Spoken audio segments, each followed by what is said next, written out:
Welcome back to Kofiko Kopdar Film Malaindo Posko bersama gue Azzulan Syauda Zulkarnain. Dan langsung aja kali ya, kali ini gue bakalan ngebahas salah satu film yang sangat-sangat menarik di tahun 2021, apalagi penutup 2021 nih ya. Terus juga ini adalah pembuka lembaran baru untuk yang dinamakan MCU atau Marvel Cinematic Universe, yaitu adalah Spider-Man No Way Home.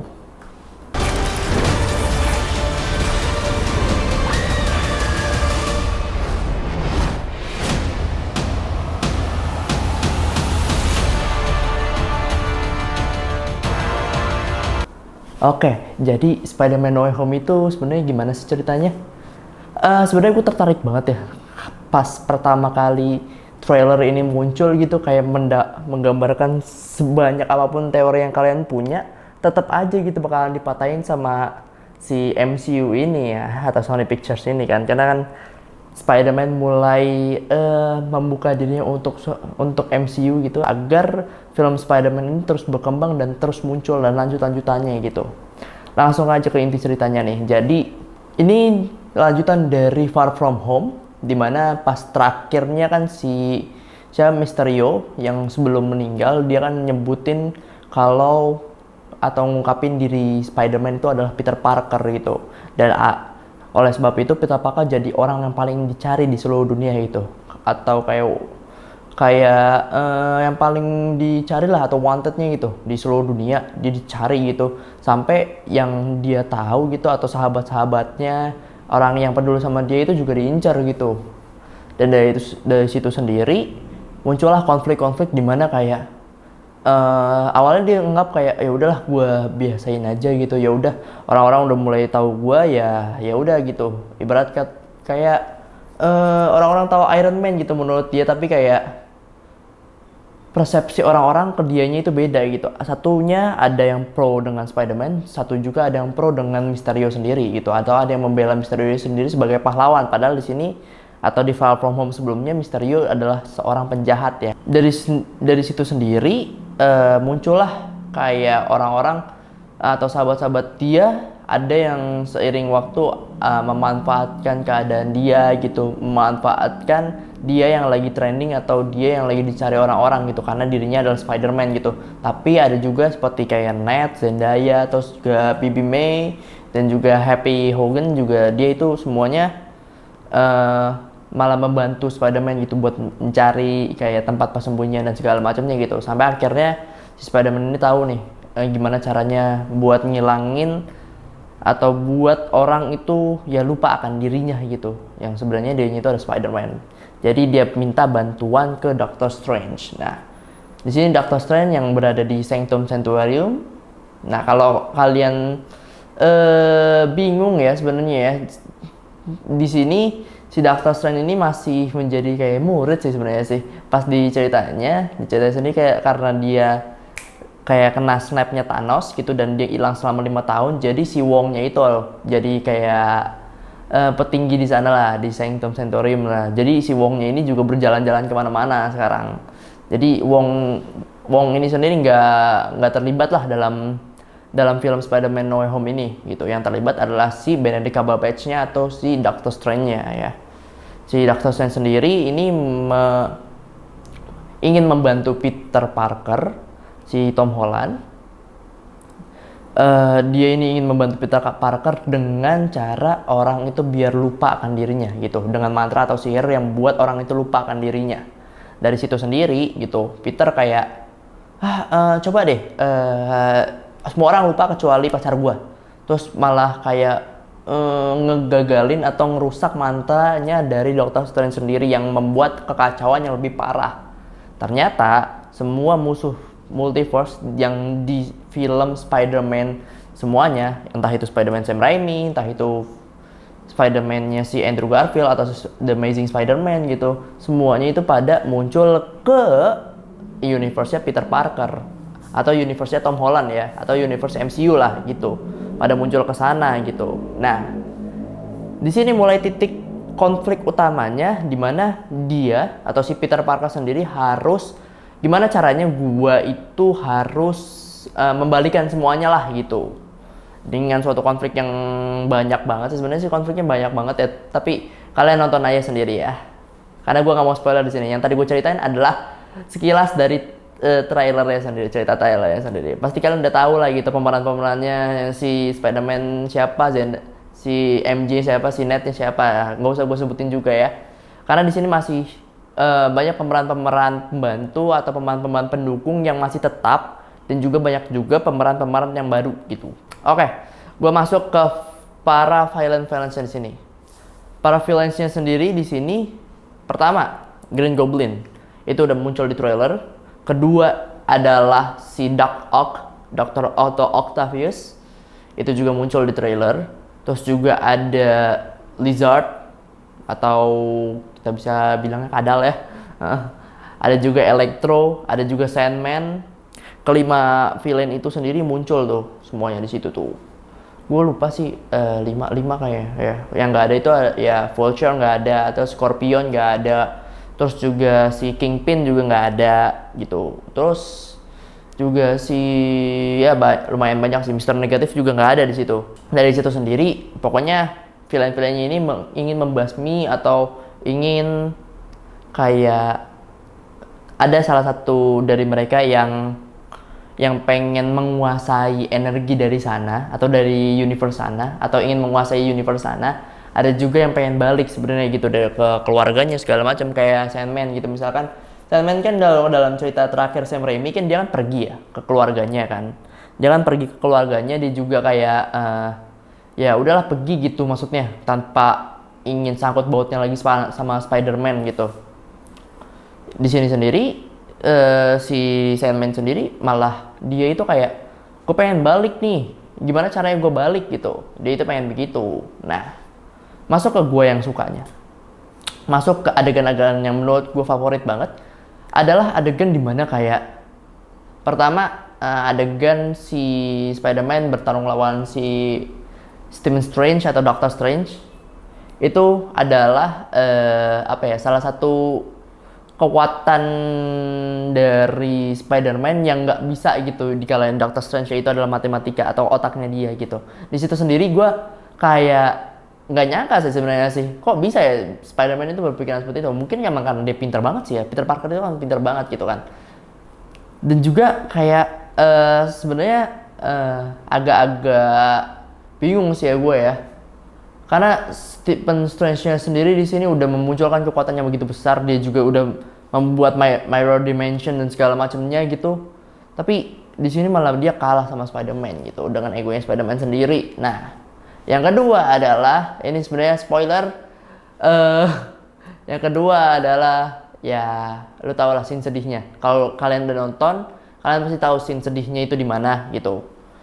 Menurut gue pas banget ditaruh scene sedih di situ, karena dia itu nggak selalunya komedi gitu. Harus ada yang nge-push diri Peter Parker buat ngebantu jalannya sebuah plot gitu. Harus ada yang nge-push, harus ada yang nyakitin Peter Parker sendiri. Nah, gue senang banget di sini sama karakter Green Goblin juga, karena dia itu ibarat kayak Joker.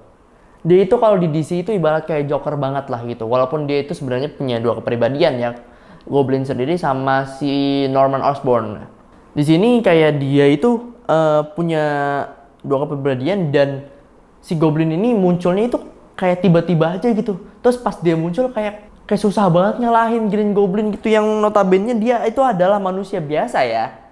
Ya emang ada serum buat itu sih, buat nguatin diri sih. Si Green Goblin ini memang punya serum buat nguatin diri sendiri ya. Tapi si Norman Osborn ini mungkin nggak terpengaruh, tapi yang Goblinnya itu yang malah terpengaruh sama si serumnya sendiri gitu.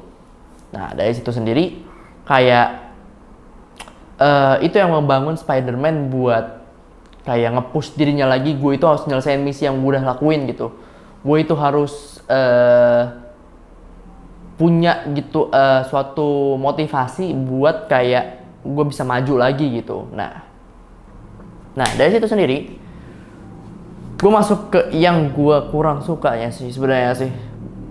Lumayan ada lah yang banyak, yang nggak banyak sih tapi ya, karena overall semuanya bagus gitu, karena filmnya juga bagus, menggambarkan kayak karakter benar-benar Spider-Man muncul banget di sini ya. Hmm, karakter Spider-Man muncul-muncul banget di sini dan kayak banyak banget kayak plot-plot yang emang nggak kebaca gitu atau nggak ketahuan gitu loh. Nah, yang gue nggak sukanya di sini adalah salah satu karakter di mana dia itu kayak sebenarnya gue pikir dia itu bingung ya. Sebenarnya itu ada karakter itu adalah Dr. Otto Octavius sendiri. Kan kalau kita lihat di film Spider-Man Sam Raimi sendiri, Dr. Otto Octavius ini adalah karakter yang jahat, di mana dia itu pengen apa ya ngambil kekuatan matahari terus bikin sebuah alat buat ngebalikin istrinya kan, gitu. Dari sini sendiri dia kayak orang bingung gitu.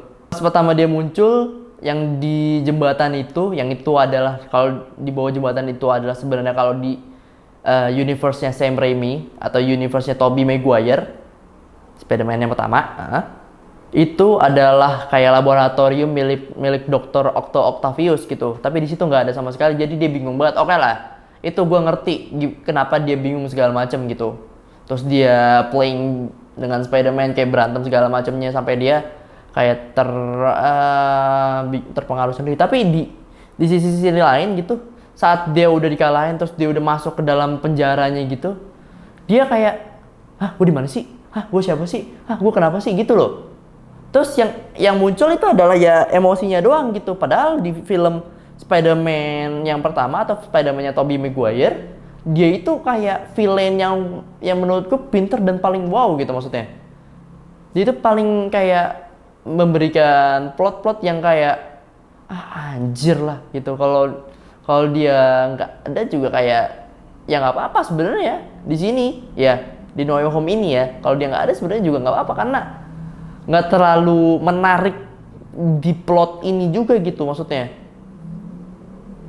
Walaupun sebenarnya ya di ending sih ya dia sempet kelihatan menariknya ya, tapi kalau di awal-awalnya kayak iyalah kok begini gitu loh.